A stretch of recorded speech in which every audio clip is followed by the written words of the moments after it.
चलिए देखिए, आज हम सीखेंगे आर्गुमेंटेड फंक्शन के बारे में। सबसे पहले हम लोग जान लेते हैं कि आर्गुमेंटेड फंक्शन क्या होता है। चलिए देखिए, अगर हम लोग आर्गुमेंटेड फंक्शन की बात करें तो हम आपको बता चुके हैं कि आर्गुमेंटेड फंक्शन ऐसे फंक्शन होते हैं जिनके अंदर कुछ न कुछ आर्गुमेंट पास किए जाते हैं। जैसे यहाँ पे आप देख सकते हो, अभी तक हम इसको खाली छोड़ते थे, पैरेंथेसिस के अंदर अभी तक हम कोई आर्गुमेंट पास नहीं करते थे। तो अगर कभी भी किसी भी फंक्शन के अंदर पैरेंथेसिस के अंदर अगर इस तरीके से किसी आर्गुमेंट को पास किया जाता है या पास किया गया होता है, उस टाइप के फंक्शन को क्या कहा जाता है? Augmented function. और अगर इसी को हम लोग खाली छोड़ दें या वाइट लिखा हुआ मिले, इस टाइप के फंक्शन को क्या कहा जाता है? Default function. ठीक है, तो डिफ़ॉल्ट फंक्शन को कैसे बनाया जाता है उसके बारे में हम ऑलरेडी आपको बता चुके हैं। आज हम सीखेंगे किस तरीके से आर्गुमेंटेड फंक्शन को किस तरीके से क्रिएट किया जाता है। यही हमारा टॉपिक है, इसलिए मैंने हेडिंग के दिया हुआ है क्रिएशन ऑफ आर्गुमेंटेड फंक्शन। अच्छा, एक चीज़ और है, आर्गुमेंटेड फंक्शन और डिफ़ॉल्ट फंक्शन से बेनिफिट क्या है? डिफ़ॉल्ट फंक्शन के केस में आपको वैल्यू मतलब डाटा वहीं पे इनपुट करना होता था जहाँ पे आप फंक्शन को डिफाइन करते थे। लेकिन सुनिए, अगर आप ये चाहते हो कि हम डाटा कहीं और इनपुट करें और वहाँ से वैल्यू को हम दूसरे फंक्शन के अंदर मतलब जहाँ पे फंक्शन हम डिफाइन कर रहे हो वहाँ पे यूज करें, उसके लिए आपको क्या बनाना पड़ेगा? Augmented function. जब भी एक फंक्शन की वैल्यू दूसरे फंक्शन के अंदर हम ट्रांसफ़र करेंगे, मतलब एक फंक्शन के अंदर वैल्यू इनपुट करके दूसरे फंक्शन में भेजना चाहेंगे, तो उन वैल्यू को रिसीव करने के लिए हमको आर्गुमेंट चाहिए ही चाहिए। और डिफ़ॉल्ट फंक्शन के केस में अभी तक आपने क्या देखा कि हम वैल्यू भी वही इनपुट करते थे जहाँ पे हमको ऑपरेशन परफॉर्म करना होता था। लेकिन आर्गुमेंटेड फंक्शन हमको यह फैसिलिटी प्रोवाइड करता है कि हम एक फंक्शन से दूसरे फंक्शन के अंदर वैल्यू ट्रांसफ़र कर सकते हैं। अब जैसे मान लीजिए, हमने आपको बताया था, एक चीज़ और बताया था कि फंक्शन के 3 महत्वपूर्ण पार्ट होते हैं, चाहे वो डिफ़ॉल्ट फंक्शन हो चाहे वो आर्गुमेंटेड फंक्शन हो। जिसमें से पहला पार्ट बताया था आपका फंक्शन प्रोटोटाइप। एक तो फंक्शन प्रोटोटाइप होता है, एक आपका होता है फंक्शन कॉल होता है, दूसरा क्या होता है? फंक्शन डेफिनेशन होता है। ये 3 महत्वपूर्ण पार्ट होते हैं। तो फंक्शन चाहे डिफ़ॉल्ट हो चाहे आर्गुमेंटेड हो, हमको तीनों चीज़ें हमको बनाने आनी चाहिए। जैसे सबसे पहले हम लोग देखेंगे कि आर्गुमेंटेड फंक्शन के लिए अगर फंक्शन का प्रोटोटाइप बनाना होगा तो कैसे बनाएंगे। सबसे पहले हम लोग क्या देखेंगे कि आर्गुमेंटेड फंक्शन के केस में आर्गुमेंटेड फंक्शन के लिए यदि किसी फंक्शन का प्रोटोटाइप लिखना होगा तो हम कैसे लिखेंगे, उसका सेंटेंस देखते हैं। सबसे पहले हम बात करेंगे फंक्शन प्रोटोटाइप। सबसे पहले क्या लिखते हैं? सबसे पहले हम लोग लिखते हैं रिटर्न टाइप। सबसे पहले किसी फंक्शन का क्या लिखा जाता है? Return type. फिर क्या लिखते हैं? फंक्शन का नाम। फिर हम लोग लिखते हैं फंक्शन नेम। अब यहाँ देखिए, महत्वपूर्ण पॉइंट यहाँ पे ये है कि चूंकि फंक्शन हम कौन सा बनाने जा रहे हैं? आर्गुमेंट। तो यहाँ पे हमको आर्गुमेंट का नाम हमको देना पड़ेगा। तो यहाँ पे हमारे पास एक ऑप्शन और भी है कि अगर हम आर्गुमेंट का नाम देना चाहते हैं, पहले चीज़ तो आर्गुमेंट फंक्शन के केस में यहाँ पे आपको आर्गुमेंट देना पड़ेगा। ठीक है, तो फंक्शन के प्रोटोटाइप में आपके पास 2 ऑप्शन है। आपके पास 2 ऑप्शन है। एक तो आप डेटा टाइप का नाम लिखो। तो यहाँ पे मैं लिखता हूँ, मैं 2 तरीके से बताता हूँ आपको। यहाँ पे D1 का मतलब ये है डेटा टाइप, जैसे इंट, कैर, फ्लोट लिखते हो ना, तो D1 का मतलब किससे है? डेटा टाइप से। D1 space ARG1 argument 1। D1 का मतलब क्या है? D1 का मतलब ये है डेटा टाइप 1 और ARG का मतलब किससे है? आर्गुमेंट 1। ऐसे ही D2 ARG2, ऐसे ही हम बहुत सारे आर्गुमेंट्स हम फंक्शन के अंदर पास कर सकते हैं। एक तो तरीका ये है, फंक्शन के प्रोटोटाइप में यह जरूरी नहीं है कि हम आर्गुमेंट का नाम मेंशन करें। एक दूसरा तरीका भी हम बता रहे हैं और एक चीज़ और आपको पता है, जो फंक्शन का प्रोटोटाइप होता है उसकी कोई बॉडी नहीं होती है और वो हमेशा सेमीकोलन से टर्मिनेट होता है। यही तो होता है फंक्शन के प्रोटोटाइप। तो एक तो सिंटेक्स इसका ये है, और सिंटेक्स में हमको क्या देना पड़ेगा, रिटर्न टाइप, फंक्शन का नाम, ये तो रहेगा ही रहेगा, कंपलसरी है। यहाँ पे हमारे पास ऑप्शन है कि हम आर्गुमेंट का नाम देना चाहते हैं या नहीं देना चाहते हैं। अगर आप आर्गुमेंट का नाम दोगे तो वही सेम आर्गुमेंट नेम आपको फंक्शन डेफिनेशन में देना पड़ेगा। अगर यहाँ पे आप आर्गुमेंट का नाम देते हो, जैसे मैंने ARG1 यहाँ पर लिखा है, तो जब इस फंक्शन को जहाँ पर डिफाइन करेंगे तो वहाँ पे भी हमको ARG1 लेना पड़ेगा।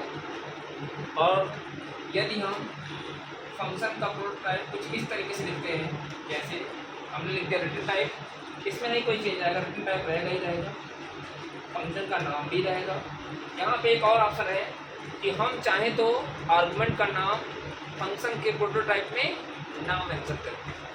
आर्गुमेंट का नाम फंक्शन के प्रोटोटाइप में ना मेंशन करें। तो अगर आप नाम नहीं देना चाहते हो तो आप क्या करोगे, D1 D2 D3 dot dot dot, मतलब सिर्फ डेटा टाइप का नाम मेंशन करके आप अपने फंक्शन को हैंडल कर सकते हो। मतलब आपके पास दो ऑप्शन है, या तो आप आर्गुमेंट का नाम दो, या तो आप आर्गुमेंट का नाम दो, या तो सिर्फ डेटा टाइप का नाम दे दीजिए, आपका काम चल जाएगा। ये मैं किसकी बात कर रहा हूँ, फंक्शन के प्रोटोटाइप में। और आपको पता है कि यहाँ पे कोई वैल्यू नहीं आती है, यहाँ सिर्फ हम ये बताते हैं कंपाइलर को कितने नंबर ऑफ आर्गुमेंट्स को फंक्शन के अंदर रखा जाए। किस फंक्शन के अंदर, जहाँ पे हम फंक्शन को डिफाइन करेंगे। हम जहाँ पे भी फंक्शन को डिफाइन करेंगे वहाँ पे कुल कितने नंबर ऑफ आर्गुमेंट्स होंगे वो हम इसके माध्यम से भी बता सकते हैं और इसके माध्यम से हम बता सकते हैं। अब यहाँ पे कितने आर्गुमेंट्स होंगे वह डिपेंड करेगा कितनी वैल्यू को हम भेज रहे हैं। ठीक है, अब इसका एक एग्जाम्पल हम बताते हैं आपको। इसके अंदर हम अभी एग्जाम्पल बनाते हैं। जैसे एक चीज़ समझिएगा, जहाँ से हम फंक्शन को कॉल करेंगे वहाँ से हम दो वैल्यू भेजना चाहते हैं, मतलब हम दो नंबर को जोड़ना चाहते हैं। इसमें से एक नंबर आपका होगा इंटीजर होगा, दूसरा नंबर फ्लोट होगा। हम दो नंबर को जोड़ने का प्रोग्राम बनाना है, किसके थ्रू, दो नंबर को जोड़ने के लिए फंक्शन बनाना चाहते हैं। तो आपको पता है जब भी कोई फंक्शन बनाएंगे तो फंक्शन का प्रोटोटाइप भी हमको लिखना पड़ेगा। तो एक हम ऐड नाम के फंक्शन के लिए प्रोटोटाइप बनाना चाहते हैं, और होगा क्या कि हम उस फंक्शन के अंदर उस फंक्शन के पास दो वैल्यू भेजेंगे। एक वैल्यू किस टाइप की होगी, इंटीजर, और एक वैल्यू किस टाइप की होगी, फ्लोट। तो उस फंक्शन के लिए प्रोटोटाइप हम कैसे लिखेंगे, तो सबसे पहले हम लोग क्या लिखेंगे, फंक्शन का रिटर्न टाइप। तो सबसे पहले फंक्शन का रिटर्न टाइप जो लिखेंगे तो क्या लिखेंगे, वाइड। हम क्यों लिख रहे हैं, क्योंकि हम फंक्शन के थ्रू वैल्यू को रिटर्न नहीं करते। वाइड हो गया, वाइड के बाद क्या हो गया, फिर फंक्शन का नाम, क्योंकि हम जोड़ना चाहते हैं इसलिए फंक्शन का नाम क्या दे दिया हमने, ऐड। ठीक है, अब यहाँ पे महत्वपूर्ण पॉइंट ये है कि हम दो नंबर भेजेंगे। मतलब जब हम फंक्शन को डिफाइन करेंगे तो वहाँ पर कितनी हम वैल्यू भेजने वाले हैं, हम दो वैल्यू भेजने वाले हैं। दो वैल्यू भेजने का मतलब ये हो गया, और दोनों वैल्यू किस टाइप की है, एक इंटीजर टाइप की है, एक फ्लोट टाइप की। तो आपके पास दो ऑप्शन है, या तो आप लिख दो इंट ए कॉमा फ्लोट बी। अगर आप फंक्शन के प्रोटोटाइप में ए मतलब आर्गुमेंट का नाम देते हो तो यही सेम नेम आपको जब फंक्शन को आप डिफाइन करोगे तो वहाँ पर सेम नाम आपको देना पड़ेगा। इसलिए बेस्ट तरीका क्या है, बेस्ट ये है कि हम सिर्फ और सिर्फ डेटा टाइप का नाम दें। सिर्फ और सिर्फ कितना, सिर्फ और सिर्फ क्या दें, डेटा टाइप। अब कितने डेटा टाइप देना पड़ेगा वह डिपेंड करेगा नंबर ऑफ वैल्यू के ऊपर, और कौन कौन से देंगे उसका टाइप क्या होगा वो डिपेंड करेगा टाइप ऑफ वैल्यू के ऊपर। कितने आर्गुमेंट भेजने हैं, कितने डेटा टाइप का नाम देंगे वो डिपेंड करेगा नंबर ऑफ वैल्यूज के ऊपर। किस टाइप का डेटा टाइप देंगे वो डिपेंड करेगा टाइप ऑफ वैल्यू के ऊपर। जैसे मैंने कहा ना, एक इंटीजर वैल्यू भेजेंगे, एक फ्लोट वैल्यू रिसीव करेंगे। कितनी वैल्यू भेजने के लिए बात कर रहे थे, दो वैल्यू। तो हमने दो ही आर्गुमेंट बनाया, जिसमें से एक का टाइप क्या हो गया, इंट हो गया, दूसरे का टाइप क्या हो गया, फ्लोट हो गया। उसके बाद हम क्या लगा देंगे, अब ये हमारा बन गया ऐड फंक्शन के लिए प्रोटोटाइप। ये क्या बन गया, ऐड फंक्शन के लिए प्रोटोटाइप। ठीक है, अब हम क्या करते हैं, फंक्शन को डिफाइन करते हैं। अब हम क्या बनाना सीखते हैं, फंक्शन को डिफाइन करते हैं।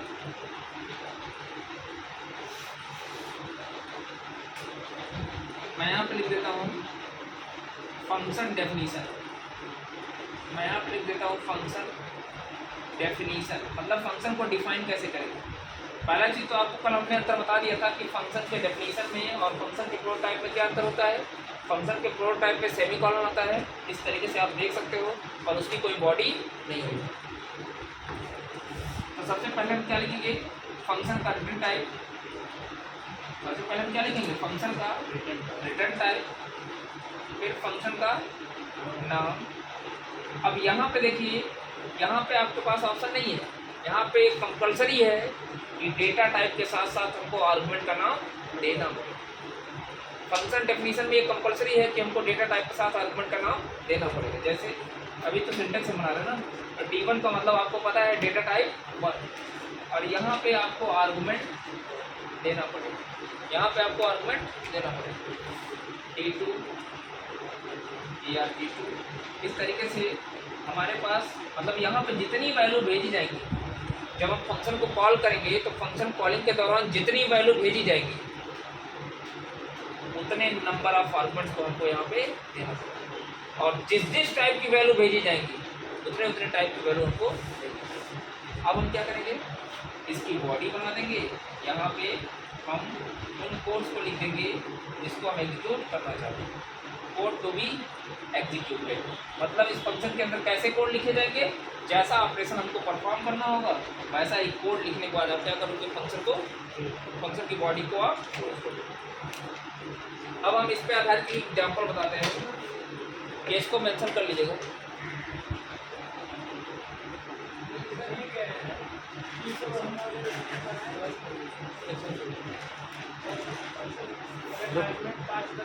चलिए अब हम देखते हैं, ये तो सिंटेक्स हो गया ना फंक्शन का, में आर्गुमेंटेड फंक्शन आर्गुमेंटेड फंक्शन के डेफिनेशन का ये सिंटेक्स था। अब इस पे आधारित एक एग्जाम्पल बना के दिखाते हैं।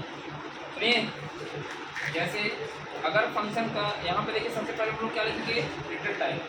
लेकिन ध्यान रहे कि यह रिटर्न टाइप फंक्शन के प्रोटोटाइप से एकदम सेम होना चाहिए। ऐसा नहीं कि फंक्शन के प्रोटोटाइप हमने रिटर्न टाइप क्या दे रखा है। जैसे हमने अब देखे होंगे कि हमने फंक्शन का जो प्रोटोटाइप एक बनाया था, वाइड, ऐड, इंट और तो फंक्शन डेफिनेशन के समय हमको इस बात का ध्यान देना होगा कि जिस फंक्शन को आप डिफाइन करने जा रहे हो उसके लिए आप प्रोटोटाइप पहले से बनाए होंगे, पहले से बना होगा ना, तो उस फंक्शन के प्रोटोटाइप में जो रिटर्न टाइप होगा वही सेम यहाँ पे होना चाहिए। ऐसा नहीं हो कि यहाँ वाइड हो यहाँ इंट हो, या यहाँ इंट हो यहाँ वाइड हो, मिसमैच नहीं होना चाहिए। जो फंक्शन का नाम है वही सेम होगा। अब जरूरी क्या है कि इसमें हम आर्गुमेंट का सिर्फ टाइप मेंशन करते थे।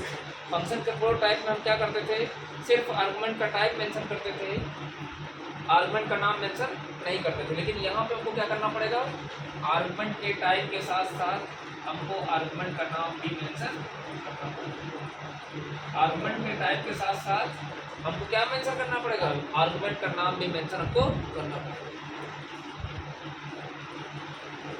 समझ में आएगा। अब यहाँ पे इंट ए लिखने का मतलब क्या हो गया, इंट ए का मतलब ये हो गया कि हम ए को डिफाइन कर रहे हैं।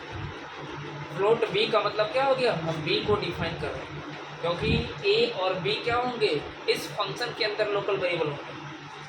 और एक चीज़ और, इनका इस्तेमाल आप कहाँ पे कर सकते हो, इनका इस्तेमाल सिर्फ और सिर्फ किसी फंक्शन की बॉडी के अंदर होगा। आप दूसरे किसी फंक्शन के अंदर आप ए बी और सी तीनों का ए बी सी का इस्तेमाल, मतलब जो लोकल वेरिएबल होते हैं ना, इसके बाद हम पढ़ेंगे, जो लोकल वेरिएबल होते हैं वो किसी फंक्शन की बॉडी के अंदर होते हैं। तो अगर सी बॉडी के अंदर है तो ए और बी भी किसके अंदर है, मतलब जितने भी वेरिएबल्स को, जितने भी आर्गुमेंट्स यहाँ होंगे वो सब इसी फंक्शन के पार्ट्स होंगे, उस फंक्शन के बॉडी से बाहर नहीं। अब क्या करोगे, C is equal to A plus जोड़ोगे। उसके बाद हम चूँकि फंक्शन हमारा वैल्यू रिटर्न नहीं कर रहा है, इसलिए हम क्या करेंगे, इस तरीके से हम क्या कर सकते हैं, फंक्शन को डिफाइन कर सकते हैं। अब देखिए हमने इस फंक्शन के अंदर क्या लिखा है, फंक्शन, ये फंक्शन डेफिनेशन है। हमने फंक्शन डेफिनेशन के अंदर यहाँ पे 2 आर्गुमेंट डिफाइन किया है, लेकिन क्या ए और बी को कोई वैल्यू दी गई है? वैल्यू हम यहाँ नहीं देंगे, वैल्यू हम वहाँ पे देंगे जहाँ से हम फंक्शन को कॉल करेंगे। जहाँ से हम फंक्शन को कॉल करेंगे वैल्यू हम वहाँ से पास करेंगे, तो पहली वाली वैल्यू कहाँ पे आएगी? ए में, और दूसरी वाली वैल्यू जाएगी बी में। जैसा कि हम जानते हैं, अब हम फंक्शन को कॉल कैसे किया था उसको बताते हैं।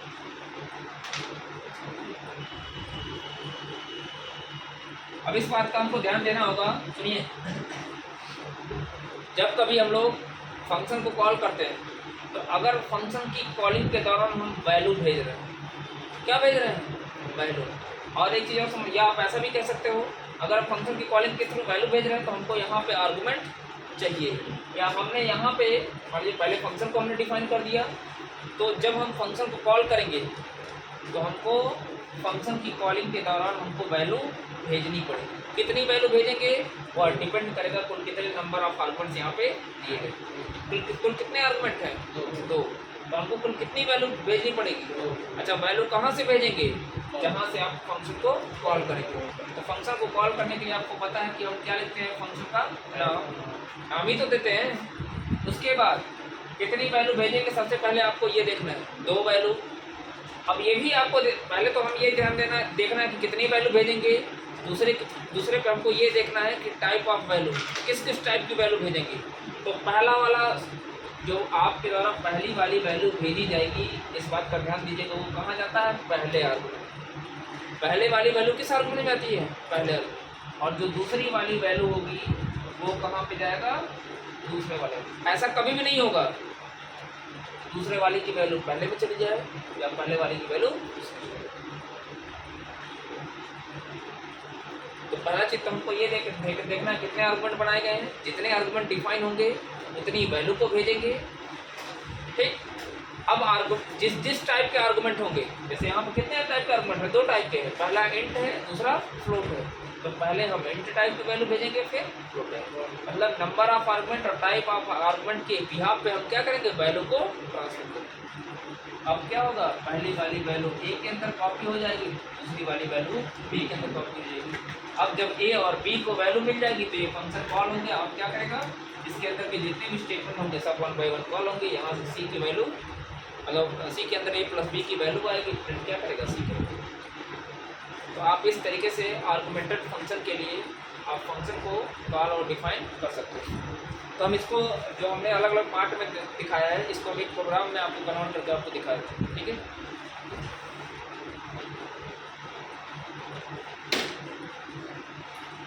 अब जैसे मान लीजिए हमको 2 नंबर को जोड़ना है, एक हमारा इंटीजर टाइप का है, एक हमारा फ्लोट टाइप का है। उसके लिए हमको आर्गुमेंटेड फंक्शन बनाना है। तो हम सबसे पहले, आपको पता है कि जो हेडर फाइल लिखना होता है, हेडर फाइल लिख लेते हैं।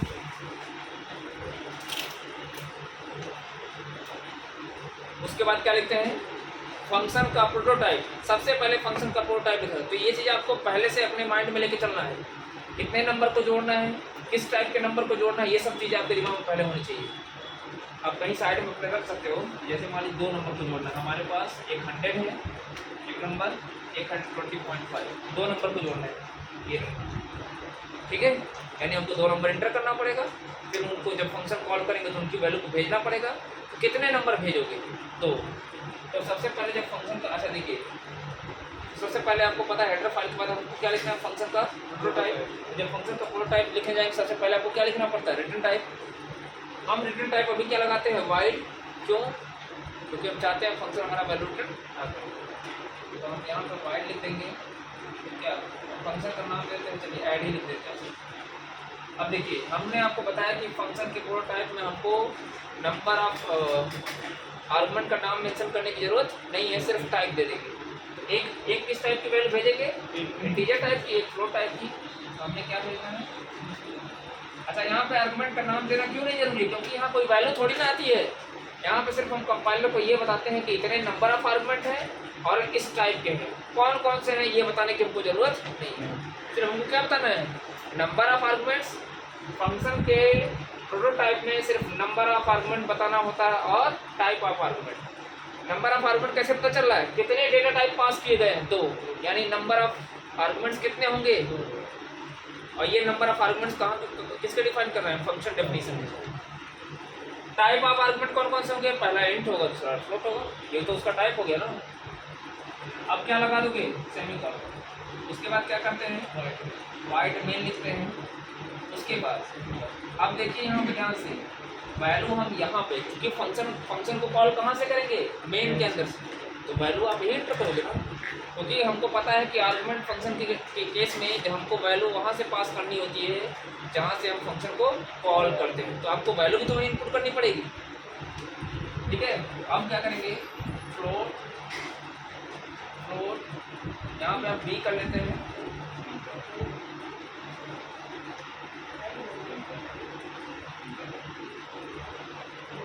सबसे पहले हम क्या करेंगे? इंटर एनी टू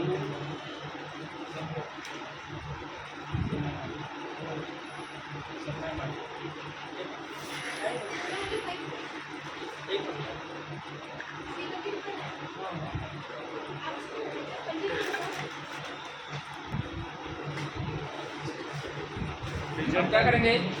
2 नंबर को यहाँ पे एंटर करेंगे। हमेशा ध्यान दीजिएगा, आर्गुमेंटेड फंक्शन के केस में हमको वैल्यू इनपुट करनी पड़ेगी। कहाँ पे? जहाँ से हम फंक्शन को कॉल करें। और एक तरीके से देखा जाए तो आर्गुमेंटेड फंक्शन ही वो बेस्ट अप्रोच है जो हम कहते हैं ना कि फंक्शन का इस्तेमाल करते हुए किसी प्रॉब्लम को छोटे छोटे पार्ट में डिवाइड कर सकते हैं। अगर सही तरीके से देखा जाए तो फंक्शन का सही अप्रोच कहाँ पे फॉलो हो रहा है? यहाँ पे। कैसे पता? हम नंबर किसी और फंक्शन के अंदर इनपुट कर रहे हैं और ऑपरेशन कहीं और, मतलब एक ही टास्क को हम 2 पार्ट में डिवाइड कर दें कि नहीं? और मेन के अंदर तो हम नंबर इनपुट कर रहे हैं और ऐड फंक्शन के अंदर हम खाली जोड़ेंगे। हो गया कि नहीं हो गया? लेकिन डिफॉल्ट फंक्शन के केस में क्या होता था? बिल्कुल वही पुराना वाला अप्रोच होता था, जहाँ पे हम नंबर इनपुट करते थे वहीं पे हमको ऑपरेशन परफॉर्म करना होता है। तो आर्गुमेंट फंक्शन हमको ये भी फैसिलिटी प्रोवाइड करता है कि हम वास्तव में जो फंक्शन हमको जो मॉड्युलरिटी का कॉन्सेप्ट प्रोवाइड करता है वो सही रूप से किसमें अचीव होता है? आर्गुमेंटेड फंक्शन के केस में। स्कैन अप करेंगे, 2 वैल्यू हमको एंटर करनी है, एक मॉड डी कर लेंगे, एक मॉड एफ कर लेंगे। ठीक है, अब क्या करेंगे? इन दोनों की वैल्यू ए और बी की वैल्यू हमको क्या करनी है? पास करनी है। तो ऐड ए कॉमा बी कर लेंगे।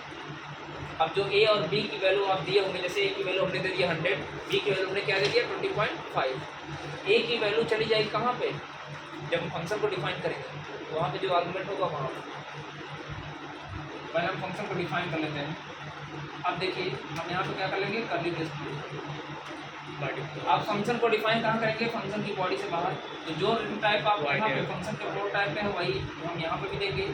फंक्शन का नाम भी सेम होगा। अब ध्यान दीजिएगा, अब आपके ऊपर डिपेंड करता है, मन करे तो आप इंट ए ही करो या दूसरा कोई आर्गुमेंट भी आप डिफाइन करना चाहते हो तो आप इंट एक्स में कर देता हूँ, फिर कम मैं क्या देता हूँ। ठीक है, अब क्या करेंगे? इंट मैं जेड ले लिया, Z equal to X, sorry int नहीं रहेगा यहाँ पे, क्योंकि यहाँ टाइप कास्टिंग इंट और फ्लोट को जब जोड़ेंगे तो रिजल्ट हमको किसमें मिलेगा? फ्लोट में। इसलिए जिस वेरिएबल के अंदर रिजल्ट को हमको स्टोर कराना है और किस टाइप का होना चाहिए? फ्लोट में।